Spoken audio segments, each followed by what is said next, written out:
This video contains spoilers from Hollow Mind and mentions of clouds on the horizon. The Golden Guard, you love him or you hate him. I can't blame you either way.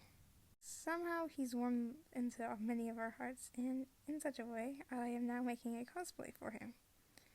And as you might be able to tell, I have technically already made a scout uniform version of the costume. But of course, that's not good enough.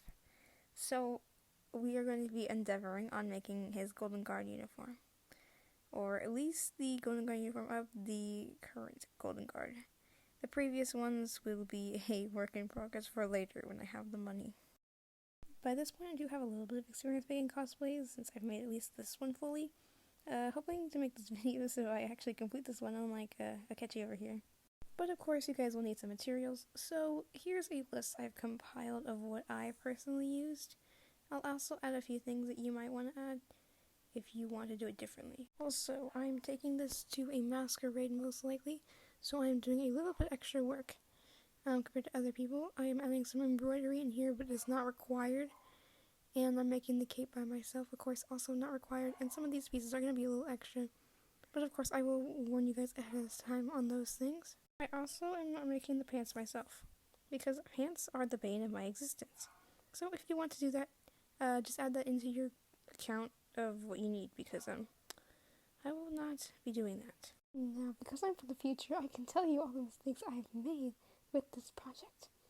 Here we look at the first thing, the collared shirt on my dress form. As you can see, the back is bunched like heck. I don't know why. And here's the vest. Now you may be wondering, what's going on with that sleeve? We will get to that. The sleeves were a mistake. But here is the vest on top of it, so you guys can get an idea of what it's all going to look like.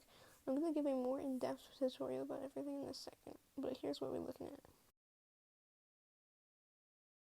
Hello everyone. So today, I don't know what day we're on. We are doing the cloak part of this project, which is honestly the part you're gonna need the most fabric for. As much as I hate to admit, it's a very full cloak. If it wasn't such a full cloak, if you want to do just the basic cloak, like, you could probably get away with 2 yards, because I was just using 2 yards to just mess around. Because the way I cut it, I couldn't get my 8 yards, which you don't need 8 yards, but I was getting 8 yards because it was a deal. Anyways, 2 yards I have extra cut. It worked for a cape. But the fullness that you need for the cloak that you're gonna have for the Emperor's Coven, it needs more fullness, so you're gonna need a cloak sort of thing. But if you want to go with less fabric, like if you were making looses, I would just use 2 yards. Because it's not a full cloak, you know? Anyways, say hi to the baby. That's my dog. If you look at my old videos, you've seen her. Because she likes to wander in when I'm doing CMVs down here. And right now, you are going to need to use most likely your floor, honestly, for this. If you don't have a wide table, just use the floor. Or worst comes to worst, use your bed. Either one will do. But it needs to be wide, because the fabric pattern I'm using is wide. Now, technically speaking, this is not always true. You could fold these in half, I believe, along the center folds, and then cut it accordingly. Well, no, you could fold it in half, and then it will probably come out, and then do that on the fold line.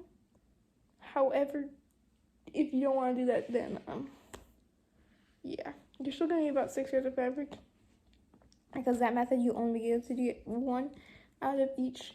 So yeah, getting 6 yards of fabric is kind of necessary. However, if you only want to cut twice, you do have another method, and I will get to that right now. So let me switch. Okay, as you can see, here is our pattern piece, and as you can also see, it's too big for this cut. Sorry, don't ignore the background. I need to clear off the table somewhere so I can do it. So instead of, this is how you get it when you get it from the for those fabric stores usually. Except usually you'll have this be like this. I refolded mine.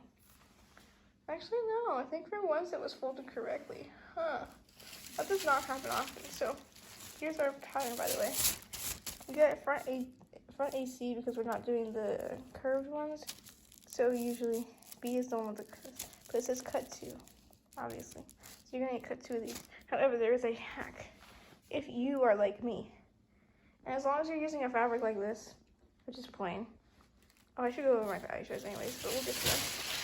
Instead of folding it halfway like this, since you're only cutting out pieces that don't need to be on the fold line, you don't have to worry about fold lines. So instead of folding it like this, you can take your 2 slices and unfold it. Oh my god, now we have the tablecloth now. Wow. Wow. So we just unfolded it. Obviously, you can see the fold line here. If you ironed it, you can iron it out. I did that on my other piece, but here, all you're gonna do is you're gonna take your ends and what?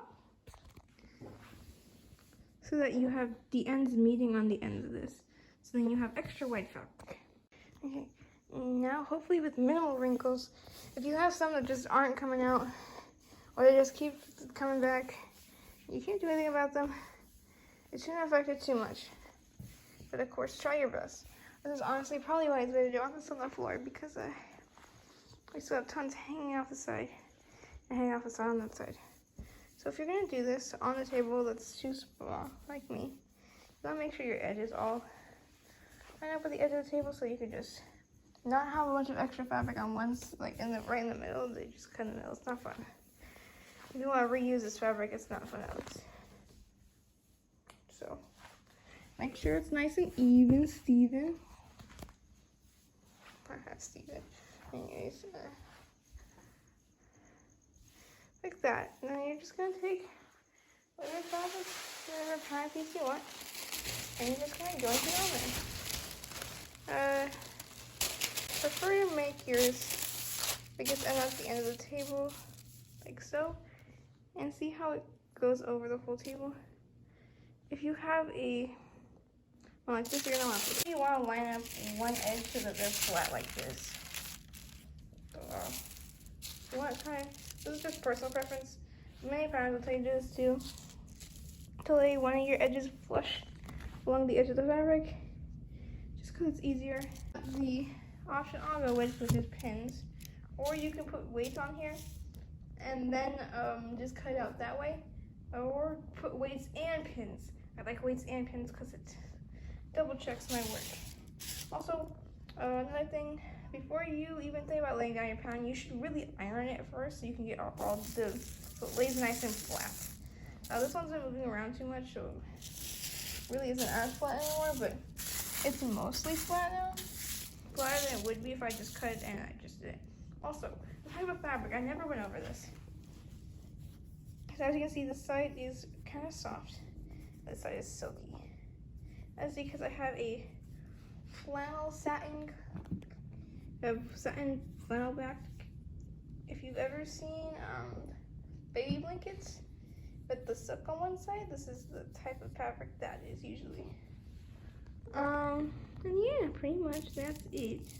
And then you guys are just gonna sort of sew along all the ends, which is kind of obvious. And of course hem this, but here's a little quick interlude of me embroidering, even though I don't really go into this. And a quick flapjack break, because flapjack, and then something about flapjack, the audio journal, because I did that audio and I posted on TikTok.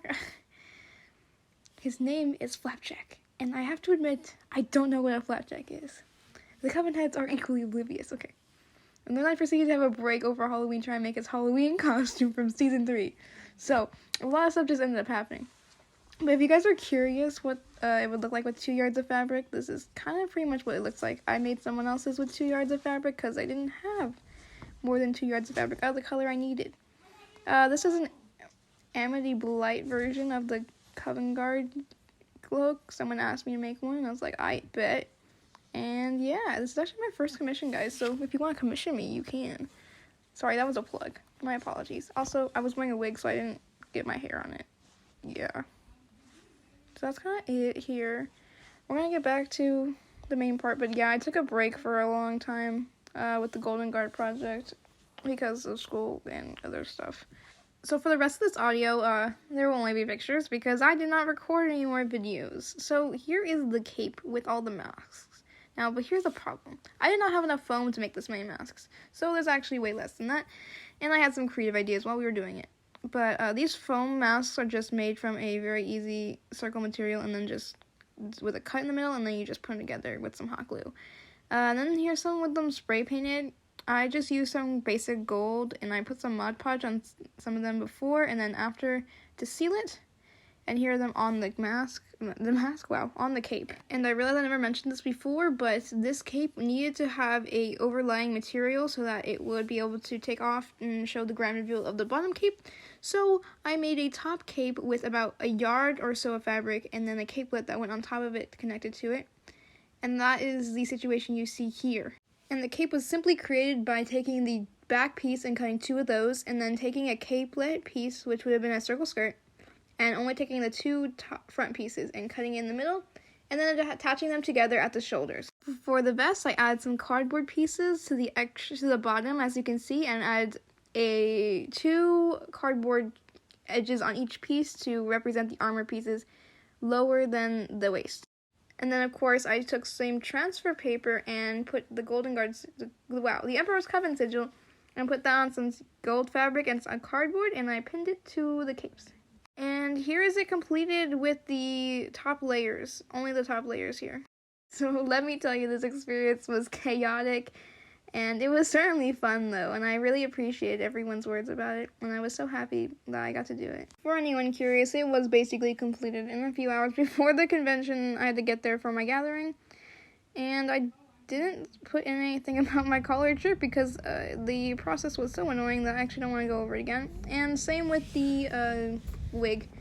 I'll show a picture of the wig here. It's just, I really hate it. Don't pull on it, you just want to let the fibers go out themselves. Anyways, don't let your dreams be dreams. Do whatever you want to do, and you can be successful doing it. And I'm so glad I met all these amazing people doing this project, so good luck to anyone trying to make the Golden Guard. Blue Reset, out. Also, low-key, if anyone wants to see the Masquerade performance, give it like a few days, and it will be up, hopefully. And I'd love for people to see it, because I really loved it.